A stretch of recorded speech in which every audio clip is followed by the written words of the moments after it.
ગૌરી વ્રતની શરૂઆત થઈ ગઈ છે। દીકરીઓ મીઠા વગરનું એક ટાણું કરી ઉપવાસ કરતી હોય સારો વર મળે એના માટે આપણે શું બનાવીએ જેથી એનું મોઢું ચોખ્ખું થાય એ સતત વિચારતા હોઈએ। સુપર શૈલ્યથી હું દીપા એક ટાણામાં જમતા હતા એ થાળી બતાવી રહી છું, જેમાં આપણે ખારી ભાજીનો ઉપયોગ કરવાના છે। ખારી ભાજી એટલે મેથીના ભાજી જેવા પાન પણ થોડા જાડા હોય અને પાતળા હોય, અને ટેસ્ટમાં આ બહુ જ સરસ ખારી ખારી લાગતી હોય।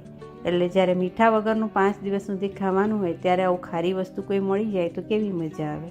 તો આ દરિયાઈ ખારી ભાજી દરિયામાં થતી હોય છે, અને માટીનું પ્રમાણ આમાં ખૂબ જ વધારે હોય છે, થોડા કાંકરા પણ હોય, એટલે સરખી રીતે સાફ કરી લેવી। આ રીતે પાન લઈ લેવા અને 3 થી 4 વાર ધોઈ નાખવી એટલે બધી માટી નીકળી જાય। એમાં કાંકરા પણ હોય છે એટલે સરખી રીતે જોઈ લેવું, સાફ કરી લેવું। મેથીના ભાજી કડવી લાગતી હોય જ્યારે આ ખારી લાગતી હોય, અને ખૂબ જ સરસ ટેસ્ટી આમાંથી ઘણી બધી આઈટમો બનતી હોય છે। ગૌરી વ્રતના 5 દિવસ દરમિયાન જ આ માર્કેટમાં જોવા મળતી હોય છે। મેં જોઈ અને મને નાનપણની યાદો તાજી થઈ ગઈ, અને મને થયું ચાલ ભાજી લઈ જ લઉં અને એની જે રીતે અમે થાળી જમતા હતા એ બતાવું। જોયું આ ભાજીમાં કેટલી બધી માટી નીકળી, એટલે સરખી રીતે ધોઈ અને પછી આ રીતે ઘીમાં વઘારવાની છે। તો આ રીતે ઘીમાં જ નોર્મલી ગૌરી વ્રતમાં દરેક ઘરોમાં દીકરીઓ માટે રસોઈ બનતી હોય છે। મેં પણ ઘી લીધું, 1.5 ચમચી જેટલું ઘી લેવાનું। ઘી થોડું આગળ પડતું રાખ્યું છે અને ભાજી વઘારી લેવાની। ભાજીમાં પાણીનું પ્રમાણ હોય એટલે ભાજી આ રીતે વઘારી અને હલાવી લઈશું, અને મીઠું તો નાખવાનું છે નહીં, બસ ઢાંકીને થોડી વાર થવા દઈશું। તો ખૂબ જ ઓછા મસાલામાં બનતું આ ખારી ભાજીનું શાક બહુ જ સરસ લાગે છે, અને જ્યારે હું વ્રત કરતી હતી ત્યારે આ મારું ફેવરેટ ગણાતું। ઢાંકી દેવાનું છે થોડી વાર માટે, 4-1 મિનિટ માટે। બીજી બાજુ અહીંયા મેઝરિંગ સ્પૂનનો 1 કપ ઘઉંનો રેગ્યુલર લોટ લીધો છે, એમાં 2 ચમચી જેટલું ઘીનું મોણ નાખવાનું છે। આપણે આજે ઘીવાળી પૂરી બનાવવાના છે, જેમાં મોણમાં પણ ઘી રાખ્યું છે અને તળતી વખતે પણ ઘીનો ઉપયોગ કરીશું। થોડું પાણી નાખી અને ભાખરી કરતાં સાધારણ નરમ લોટ રાખવાનો, એટલે આપણી લોચા પૂરી સરસ પોચી બને, નરમ બને। અને આ રીતે લોટ બાંધી અને તૈયાર કરી દેવાનો। થોડી વાર માટે રેસ્ટ કરવા માટે મૂકી દેવાનો। 20 થી 25 મિનિટ માટે લોટને રેસ્ટ કરવા માટે સાઈડ ઉપર કરી દેવાનો છે, અને પછી આમાં એક સરખા લુવા તૈયાર કરી અને પૂરી વણીને તળવાની છે। જોઈ લઈએ આ બાજુ આપણી ભાજી પણ સરસ, જોયું પાણી છૂટી ગયું છે। હવે આ પાણી બધું બળી જાય ત્યાં સુધી એને થવા દેવાની છે। થોડી વાર માટે ઢાંકી દઈશું અને બધું પાણી બળી જાય ત્યાં સુધી એને થવા દઈશું। તો સરસ સુગંધ એની આવી રહી છે, ઢાંકી દઈશું। બીજી બાજુ હવે આપણે લોટને સરસ રીતે કેળવી એના લુવા તૈયાર કરી લઈએ। રેગ્યુલર જેમ પૂરી બનાવતા હોય એમ જ બનાવવાની, પણ આમાં આપણે મોણમાં ઘી નાખ્યું અને મીઠુંનો બિલકુલ ઉપયોગ નથી કરવાનો।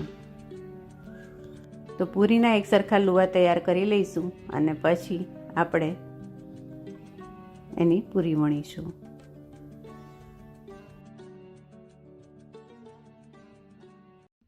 આ રીતે બધી પૂરી થોડી જાડી રાખીશું, વણી લઈશું, અને બીજી બાજુ જોઈ લઈએ આપણું શાક પણ તૈયાર થઈ ગયું છે।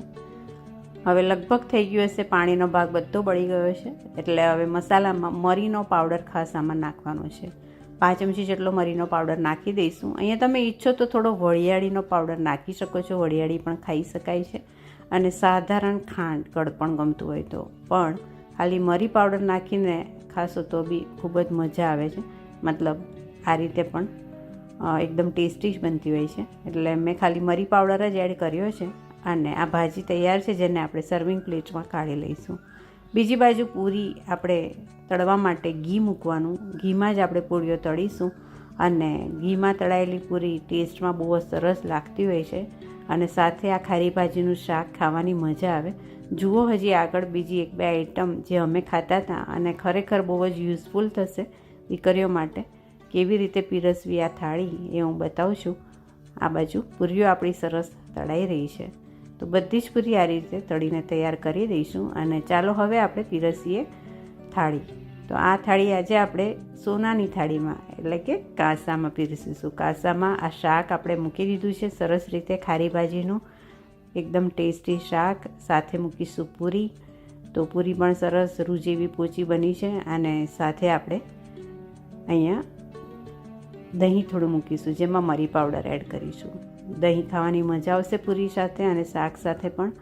પાણી તો આપવું જ પડે, કેમ કે પાણી મોઢું ચોખ્ખું કરીને જ ઊભું થવાશે જમ્યા પછી. અને આ છે લીંબુ. તો લીંબુ ખાસ આવી રીતે મરી લગાડેલું ચૂસવાનું, અને આથી શક્તિ રહે, તાકાત રહે, અને ખૂબ જ એક જાતનો સ્ટેમિના રહેતો હોય છે દીકરીઓમાં. સાથે કેરી, પાકી કેરી કાપેલી. તો આ છે થાળી વ્રતની.